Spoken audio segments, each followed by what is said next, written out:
பிரஷர்ல ஒரு கட்சியினுடைய மாவட்ட பிரதிநிதி கொடுத்த ஒரு புகாரின் பேர்ல அவர் தொடர்ந்து 9 மாசமா புகார் கொடுத்து டார்ச்சர் பண்ணி ஒவ்வொரு அதிகாரி ஆபீஸுக்கு போய் டெய்லி உட்கார்ந்து பிரச்சனை பண்ணி ஒரு லெவல்ல பிரஷர் ஆகி அதிகாரிகளுடைய நிலைமை தாங்க முடியாம அவருடைய அந்த பெட்டிஷனை ஏற்று ஒரு அவசர பொய் வழக்கு போட்டிருக்காங்க. அந்த வழக்கில் இருக்கிற எந்த செக்ஷனுக்கு நமக்கு சம்பந்தம் இல்லை. நம்ம டெபாசிட் வாங்கல, முழுக்க முழுக்க மக்கள் செயல்படுறோம். நம்ம கம்பெனி என்ட்ரி ஃப்ரீ தான். தெரிஞ்சிருந்தும் அந்த அதிகாரி வழக்கு போட்டிருக்காரு. இதை நான் சட்டப்படி எதிர்கொள்வேன். இது வரைக்கும் 9 மாதமா அந்த ஒரு நபர் கொடுத்த பெட்டிஷனுக்காக நான் போகாத ஆபீஸ் கிடையாது, பார்க்காத அதிகாரி கிடையாது. ஆனா எங்கேயுமே நான் யாரையுமே துணை கூப்பிடல. ஏன்னா நம்ம மடியில கனம் இல்ல, வழியில பயம் இல்ல. நேரா போய் எல்லா அதிகாரிக்கும் கேட்கறேன். எல்லா டாக்குமெண்ட்டும் உங்களுக்கு ஜிஎஸ்டி இருக்கா, அது இருக்கா, இது இருக்கான்னு கேட்டு அத்தனை சர்டிபிகேட் கொடுத்துட்டு தான் வந்திருக்கேன். அந்த டீடைல்ஸ் அதிகாரி கூட இங்க இருக்காரு. அப்படிப்பட்ட ஒரு விஷயத்தை செஞ்சுட்டு இருக்கும் போது அதே ஒரு அதிகாரி 3 மாசத்துக்கு முன்னால எல்லா விளக்கத்தையும் கேட்டு வாங்கிட்டு திரும்ப திடீர்னு பார்த்தேன் அப்படின்னு சொல்லி ஒரு யூடியூப்ல பார்த்து சொல்லி கேஸ் போட்டாருன்னா அது எப்படி ஏத்துக்க முடியுங்கிறதா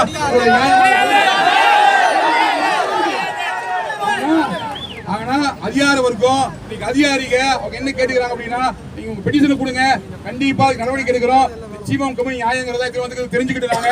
அதனால உங்க கோரிக்கையை நாங்க பரிசீலிச்சு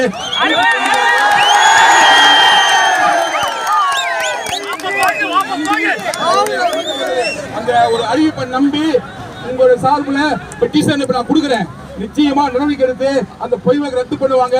நம்ம மேல வழக்கு கொடுத்த மேல நடவடிக்கை எடுப்பாங்க நம்பிக்கையில நான் பெட்டிஷன் கொடுக்குறேன். நீங்க எல்லாருமே தயவு செஞ்சு அவங்க அந்த வண்டியில பாதுகாப்பா ஊருக்கு கலந்து போங்க. உங்க அத்தனை பேர் பாதுகாத்து Okay.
இதெல்லாம் செல்ஃப் ஸ்டிக்கர் வச்சு எடுத்துருவோம்.